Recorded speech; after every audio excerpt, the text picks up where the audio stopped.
Constructing your life is about much more than just building a bank account. Each week, join real estate entrepreneur and mindset coach Austin Linney as he interviews guests who are constructing their dream lives and impacting the world around them on a daily basis. If you're an entrepreneur or wanting to start a business, or you just want to hear motivating stories of how others have overcome the odds, you are in the right place. And now for your host, Austin Linney. Guys, welcome back to Construct Your Life. I've actually haven't recorded in like 2 months because I took a break. So you're the first one back. I'm super excited. So I am taking off the Airbnb King mantle and I'm handing it to this gentleman because he's the new kid on the block taking over. Tristan, how are you, sir?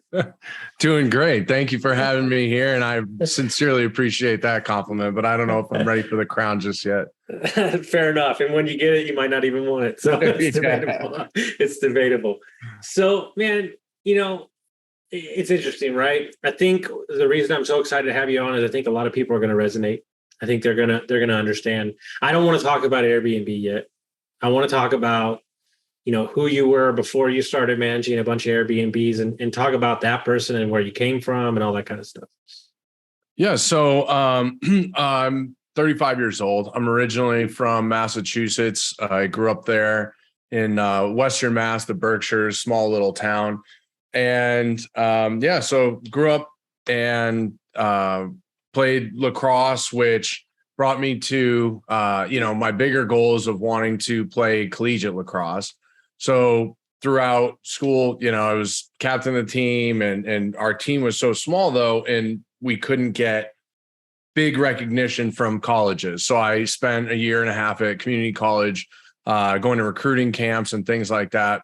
And finally I got recruited by a handful of schools and picked Assumption University to go and play lacrosse there. And that's basically what got me into the short-term rental world years later. So from after college, I was just bartending, doing simple things, trying to figure out where I wanted to go, grad school or law school and that sort of thing. So I narrowed it down to either going out to Boston or going to San Diego, where my brother and cousin were. So I chose San Diego. It just seemed like a better option at the time. The scary thing is you got out though. Yeah. I feel like San Diego's a tractor beam and anybody that tries to leave, they just stay there. Yeah. The prices helped. The price to live helped a lot.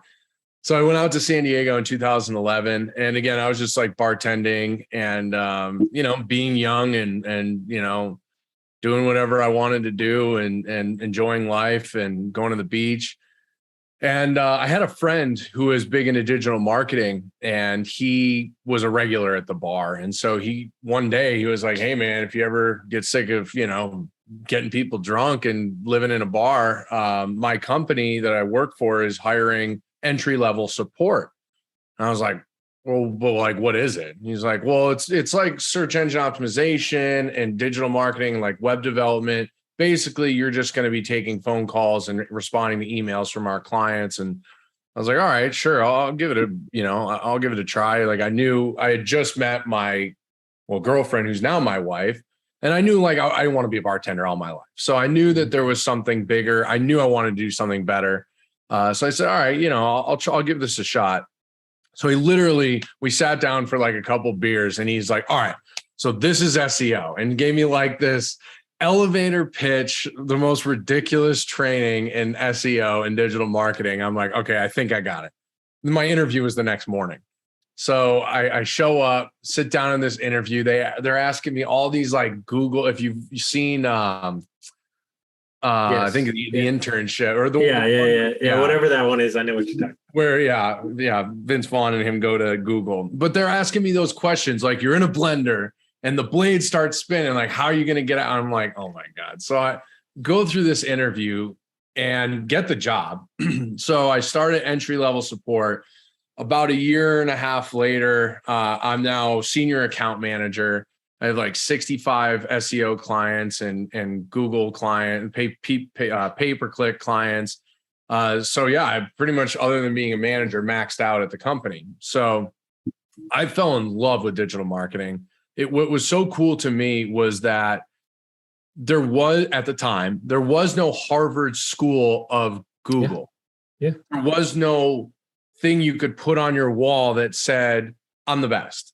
It was keeping up with what Google's doing. And they were changing 500 times a year and telling us about it once or twice. So it was this guessing game and following the people who knew what they were talking about and who are in this world and checking out all the different blogs across the web about what's Google doing. And to me, that was cool because anybody could be the best at it or very good at it and get huge results. You didn't need some diploma or, training necessarily at some prestigious school. You can just read what the best are doing and kind of evolve from there.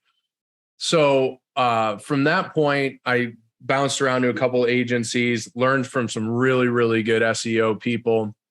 And so that's when a few friends and I got together and we're like, hey, we've built a couple companies or helped people build companies. Like we can totally do this. So there's 4 of us, our main sales guy, myself, who's the SEO and COO of the company now. And then we have our cybersecurity and IT guy. And then we had our money guy. So we came together and created a company called Digital Healthcare Professionals. And we did turnkey websites for dentists and optometrists mostly.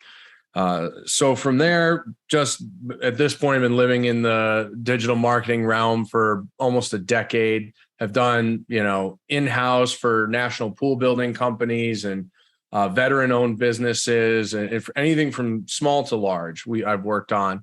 So, I continued to kind of do the digital marketing thing. And that's when Michael Sjogren, who I went to college with, there's how it wraps all back to lacrosse. Mm-hmm. So Mike Sjogren and I went to Assumption together and played lacrosse. And I had watched him in his journey from being a CPA to where he is now with all his, short-term rentals and hotel deals and all that stuff. So I decided I saw he had a webinar. So I'm like, I'll hop in and at least I'll say what's up. And so hopped into his webinar and he was just talking about how to grow, basically grow an Airbnb business or short-term rental business through co-hosting.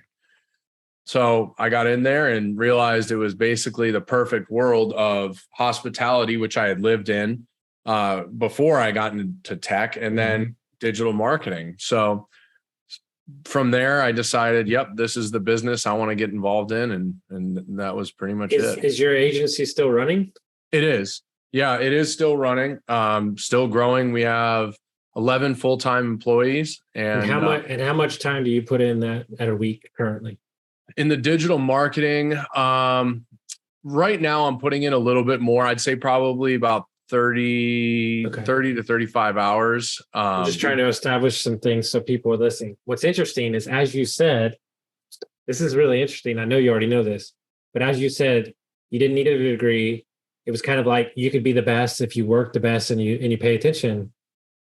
Fast forward, same scenario in Airbnb. Right. You don't need a degree. It's kind of you really found the 2 sectors. There's more, but you found 2 main sectors where it's really about your intention, right? And your learning ability, right? Yeah. And so you go to the webinar. Did you join his course too? Yeah. So that night, we went through it and was like, oh my God, I can totally do this. And so I went to my wife and I was like, look, got to spend this money, got to get into this course. You're going to have to trust me. She's like, you're nuts. Why are you biting off? Because at the time I'm head coach of a lacrosse school or program. Well, and not to mention, this is the game, right? You didn't have a bad life. You're making money. The company's growing. It's not so much. So we're here now. So, hindsight being 2020. Yeah. But what was the thing that you told yourself that you were ready to make the commitment on something that was going to be big, probably not as big as you thought, but what was the real reason behind it? So 100% it was my why was providing generational wealth for my family and doing something that would change the lives of everyone to come, after me. Basically, my grandfather did it. So my grandfather, my father's side, the Italian side, he immigrated to America from Italy at the age of 13, didn't speak a lick of English, when he landed basically at Ellis Island in New York, started working. I think he went out to Boston and was doing like construction jobs, anything that Italians could get at that time is basically what he was doing. And so he did construction. Meanwhile, he paid for English classes, which I think was like $35 a month or something. And he would get course material and exams, and they would mail them in. And recently, some of the women on that side, my cousins now, found a bunch of boxes of his old English tests, and not a single test was under 98. And so he was learning English, building a construction business. And now that company called Unistress is $150, $200 million company doing precast concrete. And that's his company? Yeah, he died years ago. I never met him. He died when my dad was younger. And then your dad took it over? My dad took it over. So I never met my grandfather. Wow. That's so amazing. There's all these pictures my wife got of my grandfather in the early days of the company, and we framed him and put him in my son's nursery. And so every day I'm reminded like the drive. So and then, learning English as a construction worker, then he became a foreman, and then he bought a wheelbarrow and a shovel, and then a pickup, and then a dump, and then a loader. And he grew the business by himself, really. And so that entrepreneurial spirit was just, it's in my blood, but it just charged me up. Where, I couldn't imagine moving to anywhere, pick any country, Greece or Spain. So I don't speak the language. So it's like moving to some random country and then building a huge business is just terrifying. So it's really funny that you say that. And I've said this to people for almost 2 years, and I will do it probably in 3 to 4 years. I haven't decided. So once we have the house and once I have my true podcast studio, like I already know what it's going to be. I'm going to create a show on breaking generational poverty, creating generational wealth, and breaking generational addiction. Like, it's so fascinating to me because everybody that I know that's doing it currently, like your grandfather, he didn't do it for himself. No. They did it for the people behind them, right? And that's so much power and much energy that takes to think that far ahead. I told a 52-year-old guy who just texted me again. I saw him a month ago at a workshop in Austin. And I said, hey, man, you're 52 years old. You're not making enough in your career because your sales are out here and your net profit is nothing. That's not okay. And he's like, until you pointed it out, I realized. And I said, look, I'm not saying you don't have 40 years left. That's not what I'm saying. But I was like, you've lived a lot of your life. And I said, so you have an opportunity where the only thing that matters right now is what you let your daughters believe. And dad's either going to chase his dreams or he's going to continue to be at a dead-end job. And he said, Austin, he texted me that this morning. He said that spark, that one comment has changed everything for me. He's going into a new career where his 14-year-old daughter is being trained to be the CEO of the company that they're creating.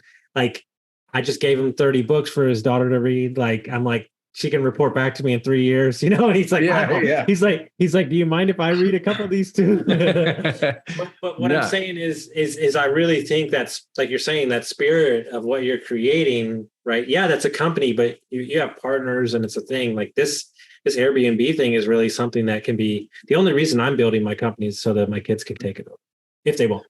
Yeah. Yeah. And, doing the digital marketing thing, I knew when we first started that business, we all said, all right, guys, 5 years, and then we're going to sell it.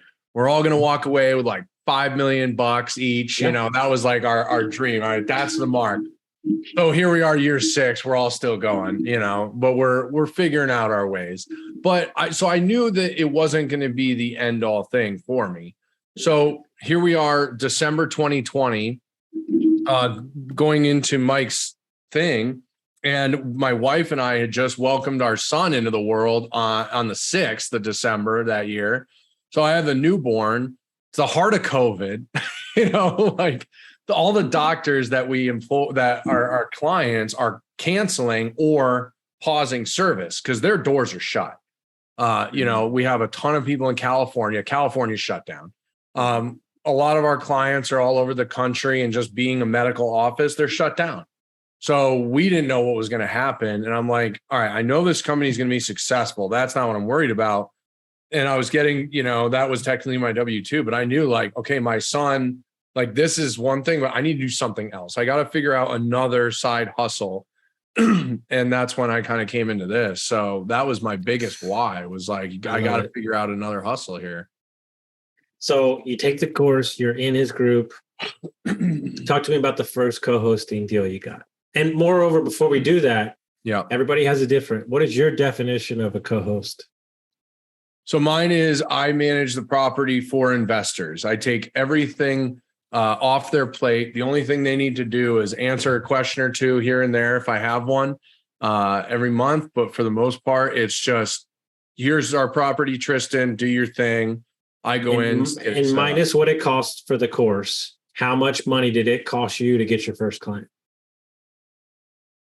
I think the answer is probably zero. Yeah, it is zero. Yeah. So the very first thing I did while I was going through his course was, all right, I don't know beans about this industry. Well, what do I know? Well, I know how to build websites. I know how to build a business.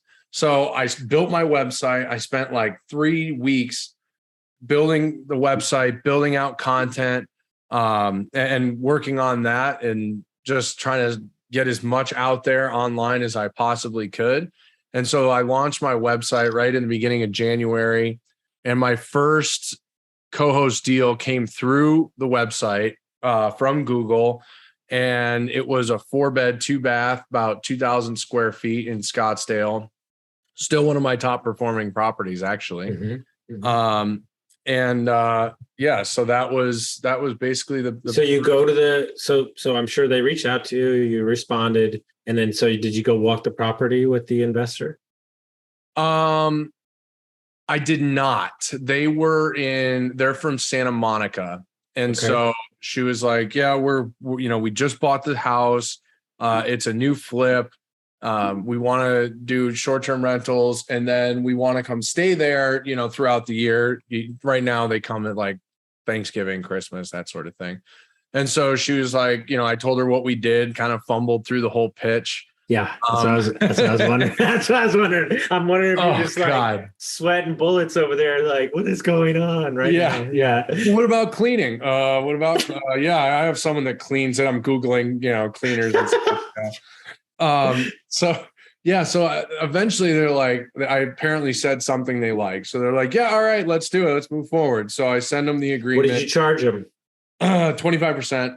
25%. 25%. Did they ask about if you had history or you had done other properties? Did they ask about that? No, they did. And they said, have you ever done this before? And I said, no, this would be my first property.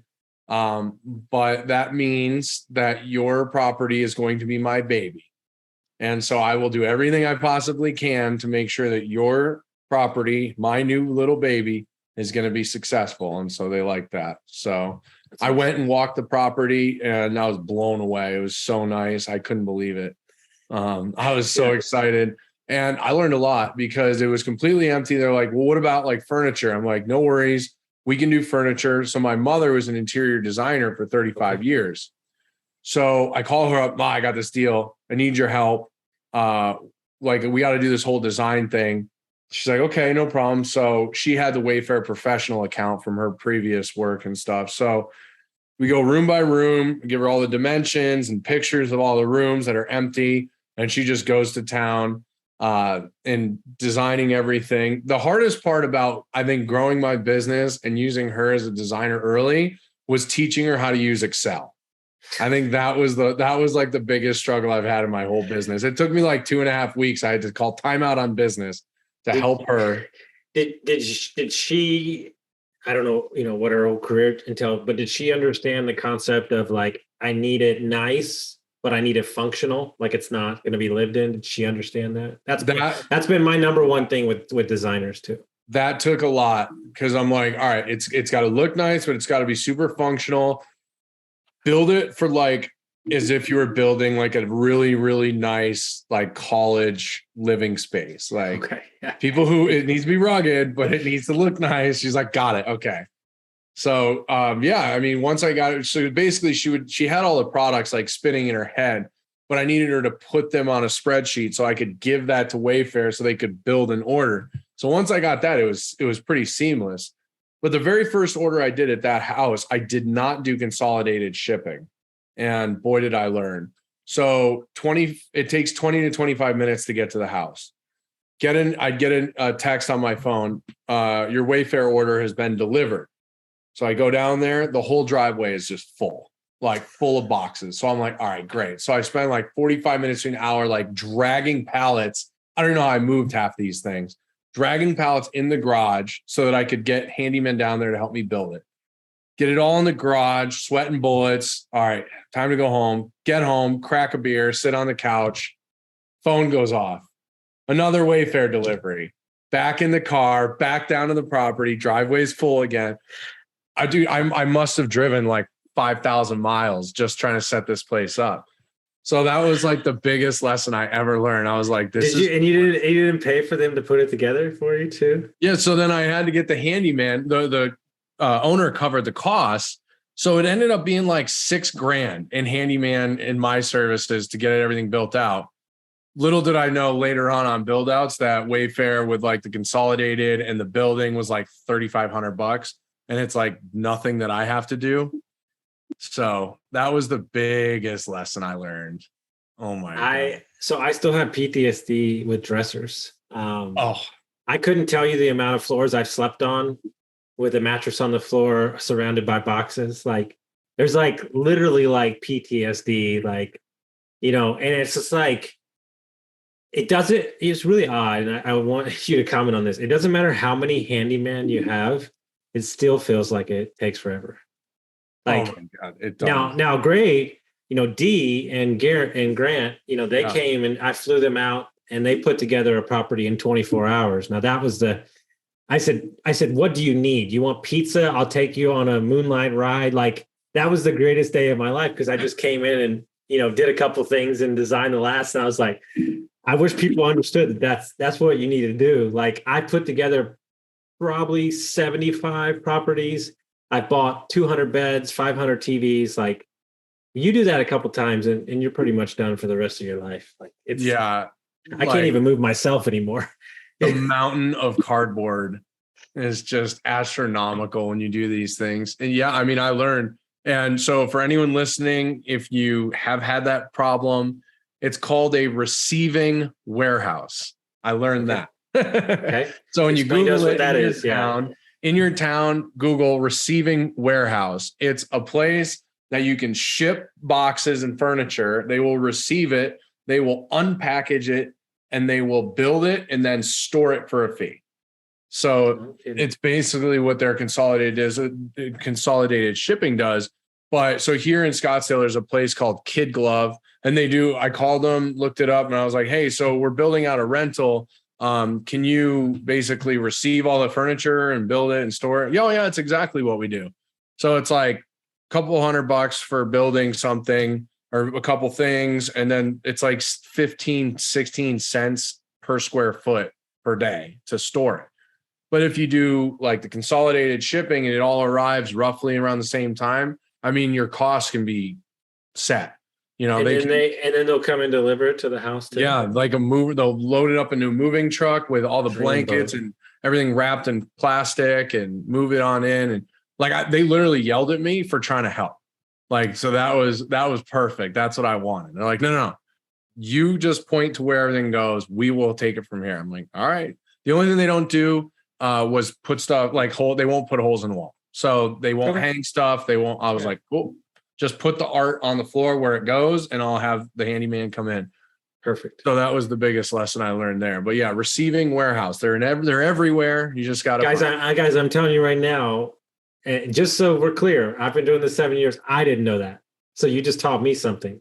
So that is gold right there. Yeah. Like I kind of timed it perfectly. That's how we did it and all that kind of stuff. But that, and to be honest with you, now that you told me that, I'm going to go buy a warehouse for that exact reason and create a business around it. Cause that's a dream. So, yeah, it really is. I mean, these guys if they love it, I talked to a bunch of the guys that were like, dude, we just hang out in the AC and just build furniture. Like shoot the shit. And that's what they do. And then another whole team moves it all in. Like it's so great. Pretty well. When my life changed and kind of mainly for me, was I stayed with a buddy of mine who's a financial advisor, and he manages a ton of money. And we were in Tahoe, and there was a golf course with like 70 houses that was run by a management company with a full, amenities, 2-story gym, like pool.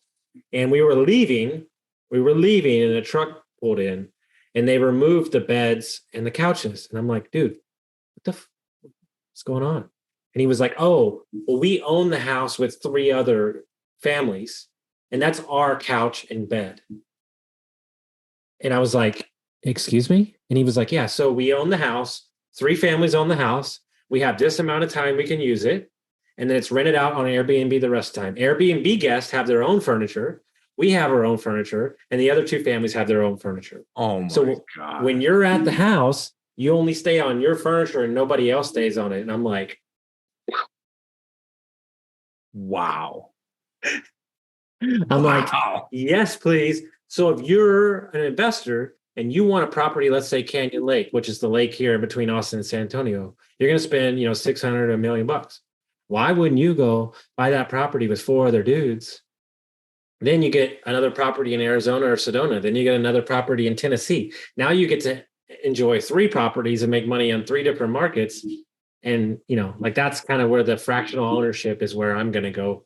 I want to do like entrepreneurship houses and stuff, but that really opened my eyes about creating that other level of experience for the guest, of really knowing that you're not worried if the guest is going to destroy that furniture, because that's the Airbnb.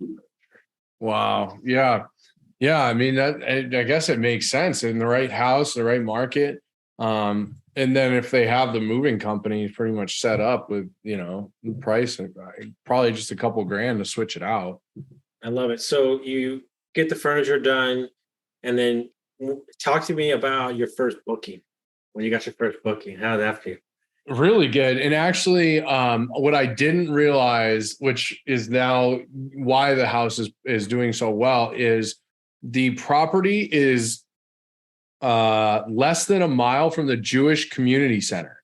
Okay. I did not realize that, because we were having, I would say like 90% of our guests are Jewish, and they, can't use cars on Sabbath. So they walk to service. So they have to be close.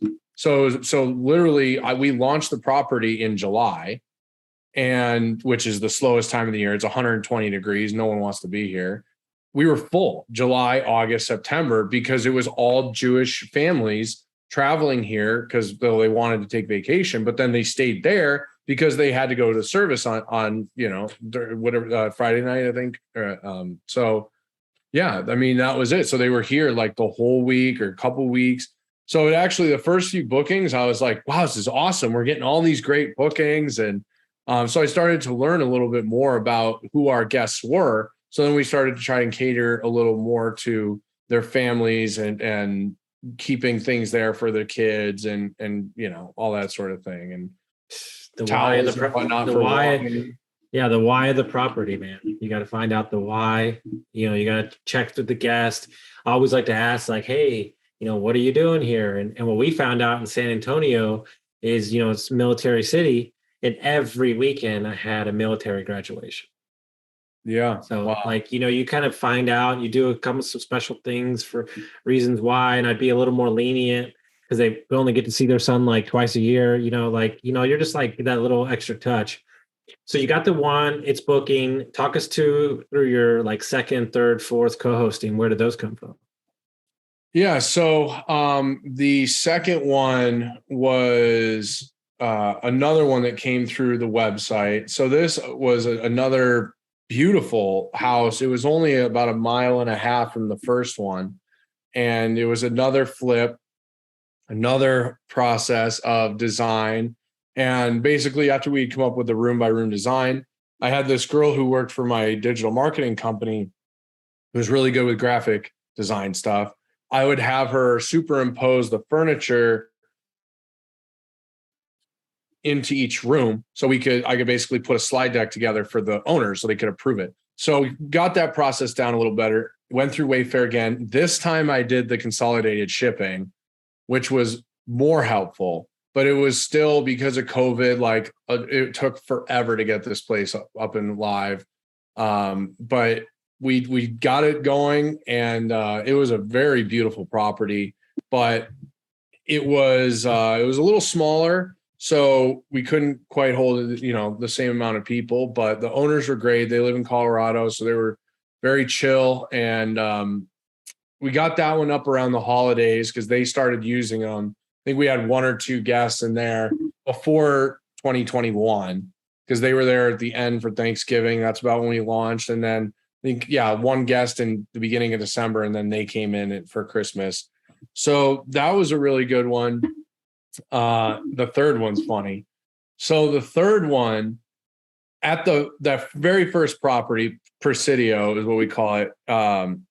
It has a flat roof. So like not a lot, but a good amount of houses out in Arizona and kind of the Southwest feel have the kind of ranch style flat roof. So this was my first experience with a flat roof. Well, summertime, July, August, September here in Arizona, because of the extreme heat, we get monsoons, which for anyone who doesn't know what a monsoon is, basically it's like a tornado or a hurricane that hit in about 5, 10, 15 minutes, and then it's gone. So it's a super powerful storm, drops a ton of rain, ton of mayhem, and then it's gone. So we had apparently in the flip, the roofing company didn't do a great job. So this property had a ton of leaks from the roof. So this one family, really nice family from New Jersey, was staying there. And we had monsoons every day of their stay for like 10 days. And so actually part of the dining room ceiling caved in and was literally hanging down in the dining room where they were trying to eat their meals. So it was pretty much the worst. And this was 2 months after I had really launched it. So I'm like, I've had 6 or 7 guests maybe so far, no issues. And then pow, this hits. And I'm like, I have no idea what I'm going to do. I'm just apologizing. What can I do? Can I buy you dinner? We're going to get it fixed. And so I just did everything I could. I think I gave them a partial refund for any issues that, came up because of that. So they were so impressed with how everything went that they reached out to me about 2 weeks after their stay. And they were like, hey, we want to buy a place out in Arizona and do this ourselves. And I was like, perfect. Hooked them up with my real estate agent. They bought a property, and that was my third co-host deal. I love it. I love it. So how many do you currently have right now? We have 22 live, and I'm launching another 3-unit today. So for 25. And then I have 4 more in the pipeline that are going to be going live here in the next month. So the question is that first question is, sure, did you think it would scale to this? I mean, like, yeah, you probably knew you wanted to grow up big, but like this much success this early, like, has it surprised you even? Yeah, it has. I mean, I've seen the power of good websites and the power of like good marketing and what it can do for small business. When I was in San Diego, I wanted to create a nonprofit for helping veteran-owned businesses grow and help any people that get out of the service basically start a business. I wasn't able to serve. I went from, my goal was to play college lacrosse. And by the time I did that, I got out, I started coaching, kind of got thrown into life. But I always had such a passion for the military. I loved it and I wanted to help. So I got into helping people in San Diego and saw how quickly their businesses could grow with the right process. So I knew that if I, made the right website, created the right funnels, I was going to get leads. It's just a matter of time. So I knew it would grow. I didn't think it would probably grow this fast. Mm-hmm. But I knew that I would be getting leads. It was going to it would come down to me to close them. So yeah, I mean, it was kind of crazy. And it was really not until I started diving into mindset stuff, which is when the floodgates really, really opened. And what do you mean by that? Like diving into personal development or like mindset books?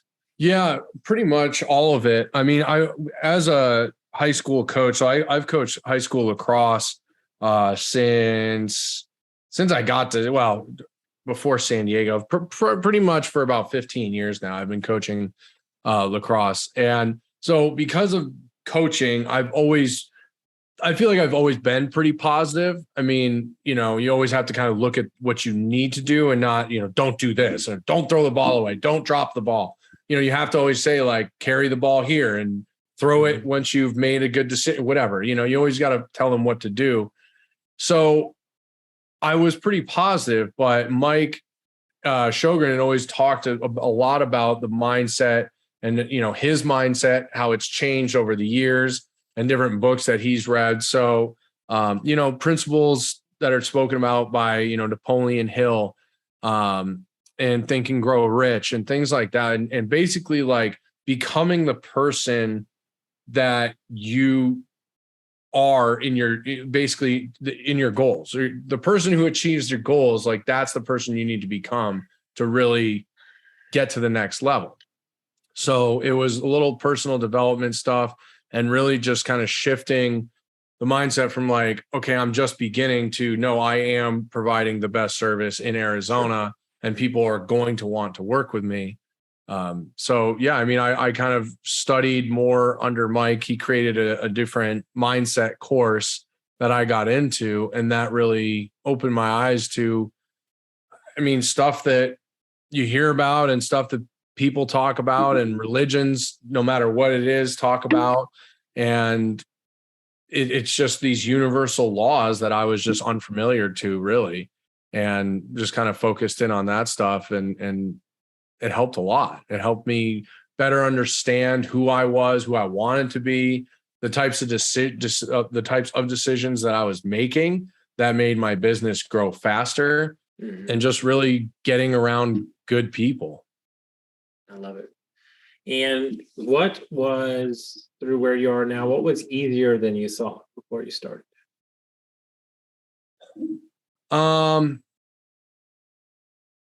What was easier? I would say the more open-minded that I was, the easier things got, no matter what it was. Dealing with guests, doing build-outs. There's so many people in this industry, really in any industry, that are so skilled, so knowledgeable, and so generous with information that you're an idiot if you don't seek out these people and study these people and just throw your hands up and go, fuck it, I can't do it. Like there's so many people out there who've made huge successes who have just want to give back. And so to me, that was the biggest thing, like following the people who've had huge success in this industry, listening to their podcasts, reaching out, asking questions, or going to events where these people are and actually meeting them and learning from them. And that made my life so much easier, because even if I didn't learn it while they were talking up on stage, I could reach out to them and be like, hey, you talked about this, but I missed this part, or I'm having this sort of issue. How would you handle this? This is what I was thinking. And they're like, yeah, do that, but you also keep this in mind. So I thought it was going to be a lot harder, but I leaned on the knowledge of others, which made it a lot easier for me, because there's so many different things: property issues, guest issues, owner issues. And it's hard to juggle everything when you're so fresh to a new industry. So just leaning on other people made it so much easier. I love that. And what was harder than you thought before you got started? I think organizing everything, creating the systems, organizing the systems. There's so many moving pieces. And to this day, even I'm still like, oh man, I got to create another system around this or that. And here I am, a year and a half later, trying to figure out, different ways to make things work better, more efficiently, cheaper. So yeah, I mean, everything in all the different properties, I think that's the biggest issue. Some have private pools, some have public pools. Some you have a key, some you have a fob to get in, like keeping track of that stuff. Did a guest take it home? This house has all these trees that need trimming constantly. Like keeping everything in order for each property was definitely the biggest challenge. And then making sure that everything was always perfect for guests with more and more properties, having to have things dialed in, because again, monsoon comes through. I just dealt with this the other day, we had a storm come in the other morning and just swirl around Glendale where you have a property and wrecked most of the backyard. And a guest showed up 2 hours later and it was like wrecked. And we had just been there and it was perfect. So you multiply that by how much you're scaling and it's just issues like that. So really dialing in systems was the hardest part. SOPs. I love it. So one more question before we get out of here. What does your team currently look like at 22 current properties with more coming? Like who's on your team? How do you get help? What do they do? How many people? Yeah, so I'm the main guy that obviously handles all the owner stuff, closing leads, sales, that sort of thing. I have 2 VAs, one's full-time, one's part-time. So I have 7-day coverage. They handle all the guest stuff and inquiries that come in. If maintenance needs to be getting done, they reach out to the handyman or the cleaning service and make sure all that stuff gets tied up. And then I have a bookkeeping service that does all the books. And then I just have the Rolodex. So those are the main people on my team that I pay regularly every single month. And then the other people are just in my Rolodex, the 911 handyman and plumbers, electricians, pool people, all that. So they're all in my tight Rolodex. The next people that I'm going to be adding 1 or 2 more VAs in the next 2 months, and then probably 1 person to start learning boots on the ground underneath me to start to take it over so I can get myself out of the day-to-day. I love that. And if people want to check out the website or they want to follow you on social media, how would they do that? Yeah. So for the property management side, the website is Sojourn AZ. That's SOJOURNAZ.com. Sojourn Properties is my company that manages out here in Arizona. And then any of the SEO stuff, I launched another website. It's SEO4STR.com, SEOFORSTR.com. And I'm going to be doing some trainings to teach people more things that they can do to help grow their businesses by utilizing Google and designing their websites accordingly. I love it. Well, man, I'm so impressed about what you've created in a short amount of time. And now that I got to meet you a little more, even more impressed. So, keep doing what you're doing, man. I love it. And guys, this was a power-packed episode. I'm actually going to throw it in the Facebook group right after this because I think people need to listen to this and get inspired. But if you got some value from this, send it to a friend, and we'll see you next time.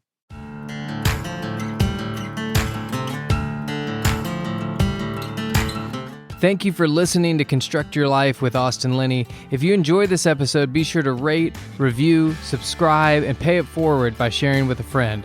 Most importantly, take this opportunity to start constructing your life by taking immediate action on what you learned.